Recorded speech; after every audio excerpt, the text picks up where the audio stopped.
자, 그래서 우리가 이 다음 생에 이렇게 각자의 이제 몸을 받는 것도 이번 생에 내가 지은 업의 인연이라는 말씀을 드렸죠.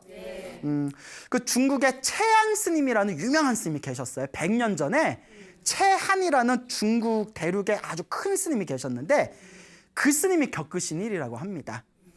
그 스님이 이렇게 제자가 한 분 있었는데 이 채한 노스님에게 중국 이제 100년 전에 있었던 일이에요. 이 노스님 제자가 결혼을 해서 부인도 있고 딸도 있었대요. 그런데 이 제자가 너무너무 참선을 하고 싶은 거예요.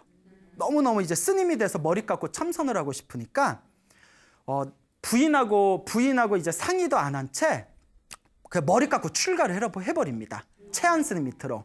그 부인이 와가지고 이러면 되냐? 애도 있는데 당신 없으면 우리 어떻게 사냐? 이렇게 그냥 옆에서 막 울면서 같이 가자, 그냥 돌아가자 하는데도 이제 돌아가질 않았어요. 이쯤 되면 여자도 아유 그러면 여보 이왕 스님 됐으니까 우리 가족들을 위해서 열심히 수행하고 우리를 위해서 기도해 주세요 하면 얼마나 좋아. 그러니까 여자가 되게 성격이 독했나 봐요. 이 이야기를 들으니까 왜 스님 됐는지 알 것 같아. 왜 스님 됐는지 알 것 같아. 여자가 앙심을 품고 물에 빠져서 자살해버린 거예요. 이 나쁜 사람, 내 복사해태다 하고. 독하죠. 왜 그래? 그러니까 자살해버렸어요. 물에 빠져서 부인이. 그리고 하나 남은 어린 딸은 그냥 뭐 아빠는 스님 됐고 엄마는 자살했으니까 딸은 어떻게 해요? 이제 그 친척 집에 보내버리게 됐대요. 이 스님도 이제 머리 깎고 10년 동안 열심히 참선을 했답니다. 정말 열심히 참선을 해서 나름대로 되게 좀 깊은 경지에 들어갔대요. 근데 이제 참선의 좀 깊은 맛을 보다 보니까 주변에 제자들이 생기고 명성이 이렇게 날리다 보니까 막 신도들이 모여들면서 큰 스님이 됐대요. 근데 이분이 수행이 좀 부족했나 봐요. 사람이 잘 나가다 보면 교만심이 생기잖아요. 그 마음에 탐욕과 교만심에 빠져버린 거예요. 나는 잘났다라는 교만심에 빠져버린 거예요. 그 교만심에 빠져버리니까 그만 엄청난 이제 사실 뒤에 엄청난 일이 있었는데 사실 그 10년 동안 부인이 물에 빠져서 죽은 뒤에 원혼이 돼가지고 그 스님을 따라다니고 있었대요. 10년 동안.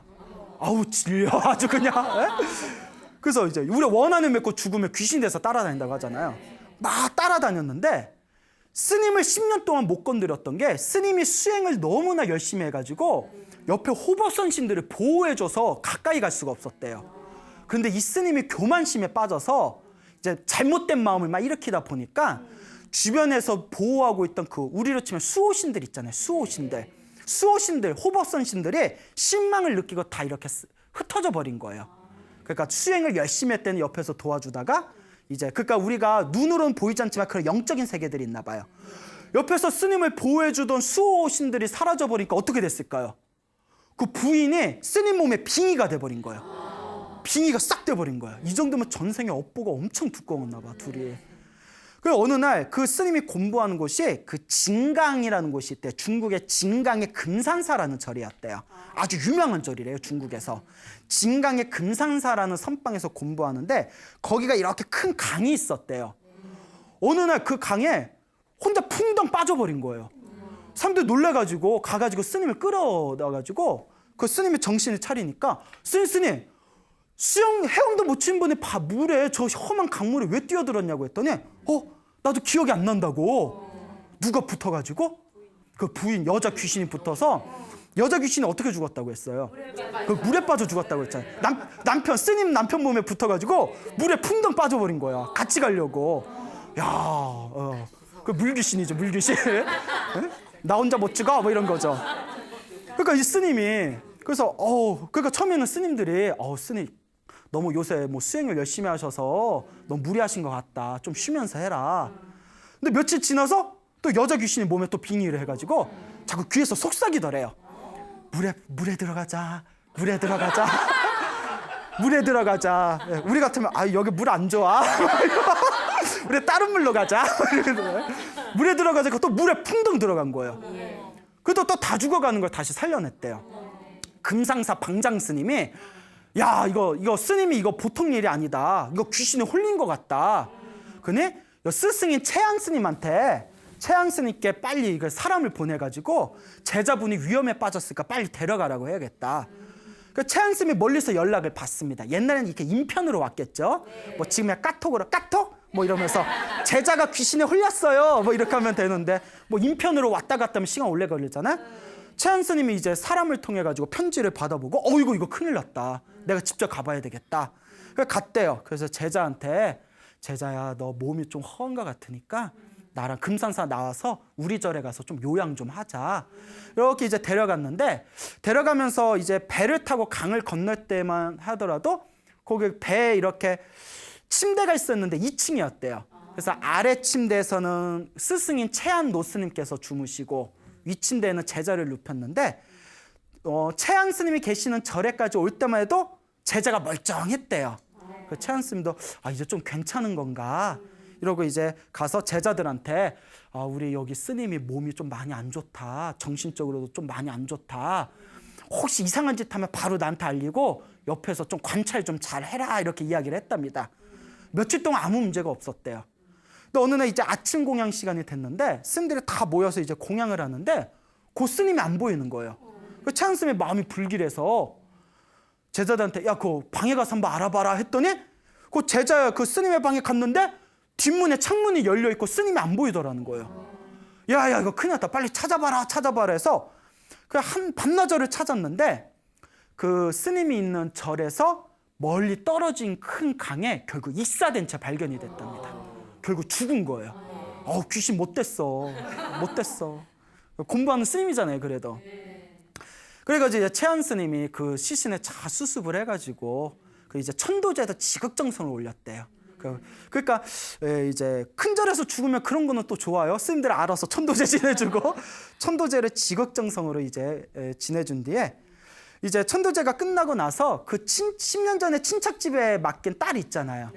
그래서 딸한테 연락을 했대요.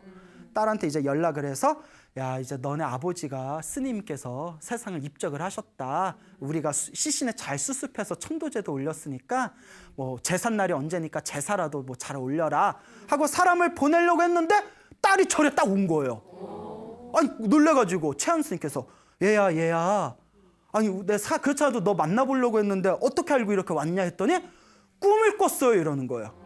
꿈을 꿨습니다 이러니까 무슨 꿈을 꿨는데 꿈에서 아버지하고 어머니가 나타나셔서 아버지가 새로운 토지신, 그러니까 중국에는 토지신의 문화가 있어요. 우리는 성황당 있죠, 성황당.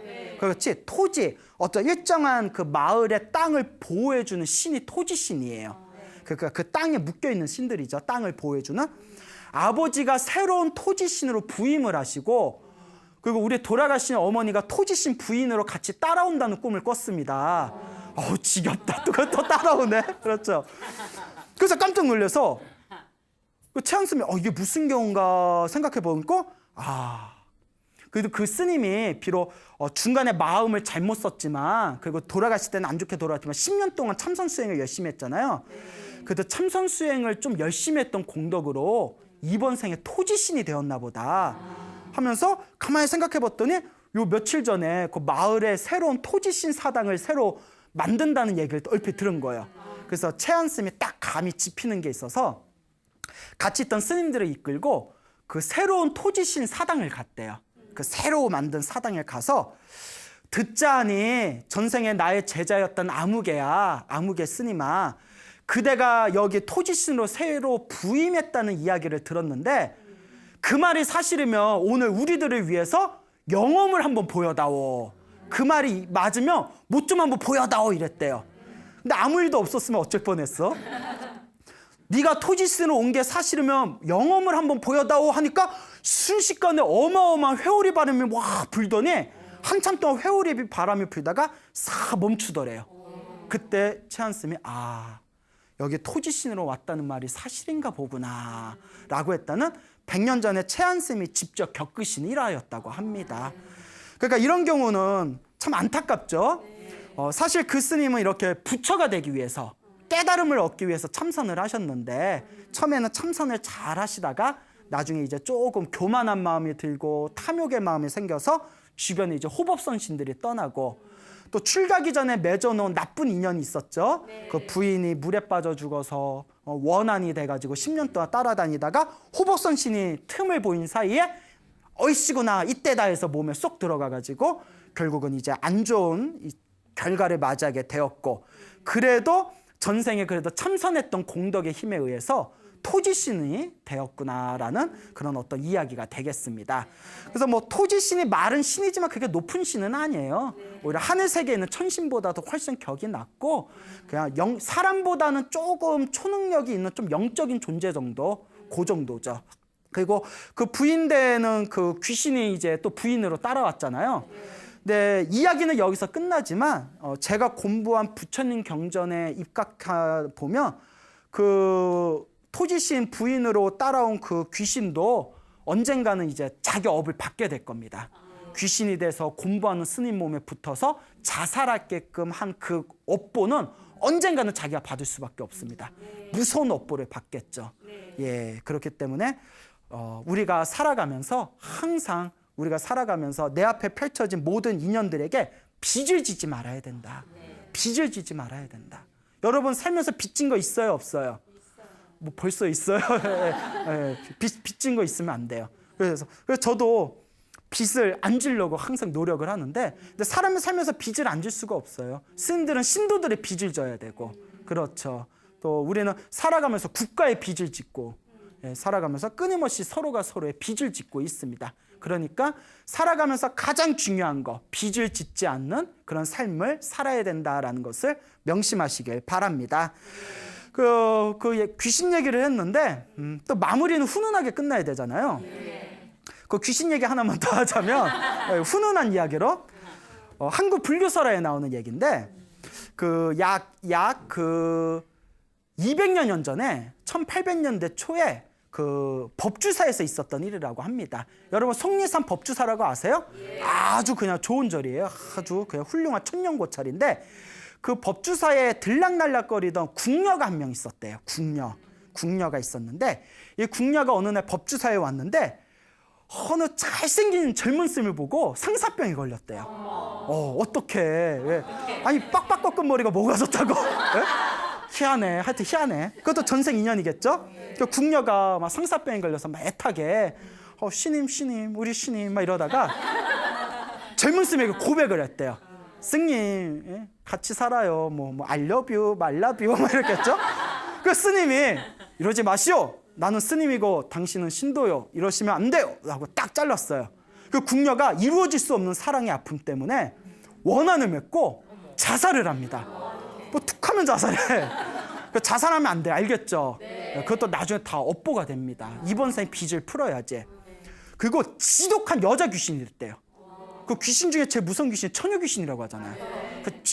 궁녀니까 처녀였을 거 아니에요.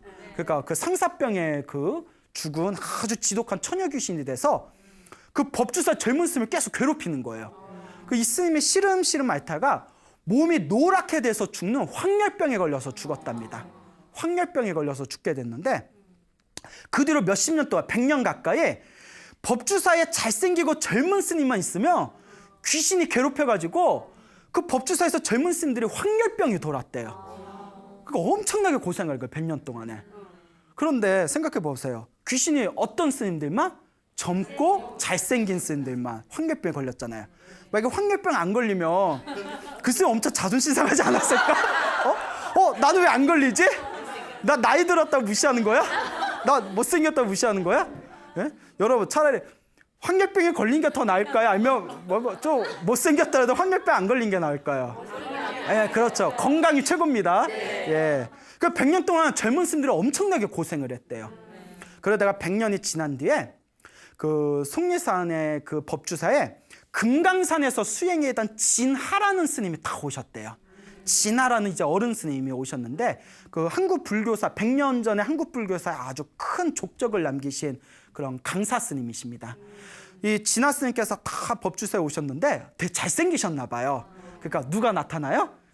귀신이 나타나요. 그래서 나타나서 신임 뭐예요? 이러면서 스님 뭐예요? 놀아요. 막 이래. 그 꿈에서 그런 꿈을 꾸고 스님이 꿈에서 딱 깨고 나서 내가 이런 꿈을 왜 꾸지? 희한하네. 별일이 다 있네. 한 번도 이런 꿈 꾼 적 없는데. 그것도 그 다음날 또 꿈에 뒀는데 또 천귀신이 나타나는 거야. 에이 스님 뭐예요? 놀아요. 그 꿈을 꾸면서 몸이 자꾸 노랗게 변해가고 몸에 막 체력이 떨어지는 거예요. 그래서 여기에 이렇게 황열병이 도는 이유가 요 꿈에 나타나는 귀신 때문에 그런가 보구나. 마땅히 이 업을 풀어야 된다 해가지고 요 진화스님이 그날로 하던 일을 다 놓아버리고 대웅전에 들어가셨대요. 법주사 대웅보전에 다 들어가셔서 밥 먹는 시간이란 잠자는 시간은 빼놓고 오로지 신묘장구 대다라니만 외웠대요. 우리 불교에 보면 천수경이란 경전 있지 않습니까? 천수경에 보면 신묘장구 대다란이라고 있거든요. 관세음보살님의 에너지가 담겨져 있는 신묘장구 대다란이를 아침에 눈 뜨면 저녁에 잠들 때까지 밥 먹고 자는 시간만 빼고는 하루 종일 신묘장구 다란이를 21일 기도를 하셨대요. 21일 동안 다 신묘장구 다란이를 외우는데 어느 날 호련히 이제 다란이를 외우다가 깜빡 잠이 드셨대요. 그때 여자 귀신이 싹 나타나는데 아주 그냥 하얀 옷을 입고 고운 얼굴로 나타나서 스님께 이렇게 삼배를 올리더래요. 스님, 저의 어리석은 업을 풀어주셔서 감사합니다. 저는 스님 덕분에 이제 좋은 곳으로 떠납니다 하면서 그 여자 귀신 영가가 다 천도되어졌다는 그런 이야기가 불교설화에 전해지고 있습니다. 이게 바로 부처님의 영험이겠죠. 그러니까 아까 말한 그 채안 노스님의 제자였던 그 스님도 차라리 그때 뭘 했었으면 부처님한테 그 지극정성 기도 올렸었으면 어쩌면 살 수도 있었을 텐데. 근데 뭐 지금 와서 그런 말이 무슨 필요가 있겠어요? 그러니까 여러분들도 이렇게 살아나가시다가 뭐 안 좋은 꿈을 꾼다거나 막 이렇게 머리를 감고 있는데 뒤에서 누가 쳐다보는 느낌이 든다거나 잠을 자고 있는데 자꾸 혼자 있는 방에 발자국 소리가 저벅저벅 난다거나 이럴 때 무서워하지 마시고 무엇을 열심히 해라? 기도를 해라. 신묘장구 다란이를 읽든 금강경을 읽든 관세음보살 부르든 일념으로 기도하면 반드시 불보살님이 도와주신다 안 도와주신다? 도와주십니다. 반드시 도와주십니다. 그러니까 간절하게 기도하면 반드시 영험이 있습니다. 자, 이와 같이 그 궁녀 같은 경우에는 어리석은 마음으로 자살을 해가지고 이제 여자 귀신이 된 그런 또 안타까운 그런 사연의 이야기가 되겠습니다. 자, 그래서 그 아까 첫 번째 이야기는 환상곡이 전생에 이제 그 연부를 좋아하고 채식하면서 책 읽기를 좋아했던 그런 어떤 젊은 여인네가 죽어서 환상곡으로 태어나게 되었다 이야기 드렸죠. 네. 두 번째는 그 채안 노스님의 제자가 참선 수행 열심히 하시다가 그 마음을 살짝 잘못 쓰고 마음에 이제 교만한 마음이 들었을 때 출가 전에 자살했던 부인의 원혼이 빙의가 돼서 그 안타까운 삶을 이제 안타까운 결말을 맞게 되고 그리고 다음 생에 그래도 참선했던 공덕의 힘에 의해서 토지신으로 태어나게 되었다 말씀드렸죠. 네. 그 다음에 지금 들었던 이야기가 그 법주사 불교설화에 내려오는 그 젊은 스님을 짝사랑하다가 자살했던 처녀 귀신이 그 진화 스님의 신묘장구 다란이의 기도 영험으로 그 업장을 놓아버리고 영가가 천도되었다라는 이야기를 드렸습니다. 네. 이와 같은 이야기를 통해서 우리가 지금 살아가면서 나는 어떤 업을 지어야 되나, 어떤 공덕을 지어야 되나, 나는 지금 선업을 짓고 있나, 나는 지금 악업을 짓고 있나 끊임없이 고민을 해보셔야 됩니다. 네. 끊임없이 고민을 하고 끊임없이 나는 지금 좋은 업을 짓고 좋은 미래를 계획하고 있는가, 아니면 지금 나쁜 업을 나도 모르게 나쁜 업을 지으면서 미래의 나쁜 결과를 야기할 만한 좋지 못한 삶을 살고 있는가, 끊임없이 스스로를 경계해야 됩니다. 항상 여러분들한테 드리는 말씀이 그런 이야기지 않습니까? 이번 생에 여러분 앞에 펼쳐진 좋은 일도 나쁜 일도 누가 지은 업보? 내가 지은 업보고, 여러분들이 이번 생에 타고난 여러분들의 능력도 어디서 넘어온 것일 수 있다? 전생에 넘어온 걸 수도 있고. 그리고 사업하고 장사하시는 분들이 그런 얘기 하세요. 스님, 사업하고 장사하면 노력만으로는 안 됩니다 이래요. 반드시 운이 따라야 됩니다. 자기 혼자 잘하는 건 안 된대요. 나는 아무리 노력해도 사기당할 때도 있고 아무리 노력해도 사람이 안 모일 때도 있고, 그러니까 어떤 사람은 하는 일마다 잘 되는 사람이 있고 어떤 사람은 아무리 노력해도 정말 일이 안 풀린 분들이 있잖아요. 이것도 다 전생에 내가 지은 또 다른 업의 모습일 수 있다는 거예요. 이런 얘기하니까 참 거시기 해요. 예, 거시기 합니다. 예? 자, 그러니까 거시기 할수록 우리가 어떻게 해야 되죠? 그렇죠. 기도해서 업장을 소멸하세요. 그리고 이번 생에 복을 많이 지으세요. 그래서 업장 소멸과 복을 져야 된다라는 이 개념을 여러분들이 마음속에 잘 담아두셔야 됩니다. 그래서 여러분들이 살아가시면서 여러분들 앞에 펼쳐지는 모든 일들을 바라보실 때, 다 내가 전생에 지었던 혹은 과거에 지었던 씨앗이 열매를 맺은 거구나.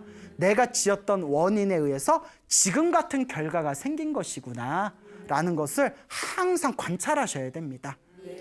화가 확 나면 아이고, 전생에 내가 빚진 게 있어서 내가 이런 일을 겪었나 보다.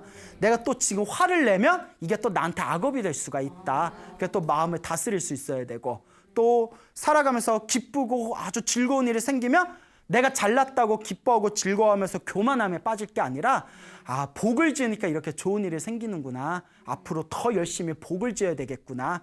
끊임없이 마음을 챙겨나가셔야 됩니다. 그래서 불제자들은 항상 부처님의 가르침을 항상 마음속에 잘 담아두면서 이번 생에 기도를 열심히 해서 업장소멸을 하고 복을 열심히 짓겠다는 마음을 절대 하루라도 잊어서는 안 된다. 이 마음을 항상 명심하시기를 바랍니다. 자, 여러분 행복해지고 싶습니까? 행복한 삶을 창조하고 싶습니까? 복을 지으십시오. 선업을 지으십시오. 공덕을 쌓으십시오. 복과 선업과 공덕의 힘이 여러분들을 진정한 행복의 길로 이끌어 줄 것입니다. 오늘 여기서 마치겠습니다. 소중한 나 무한 행복.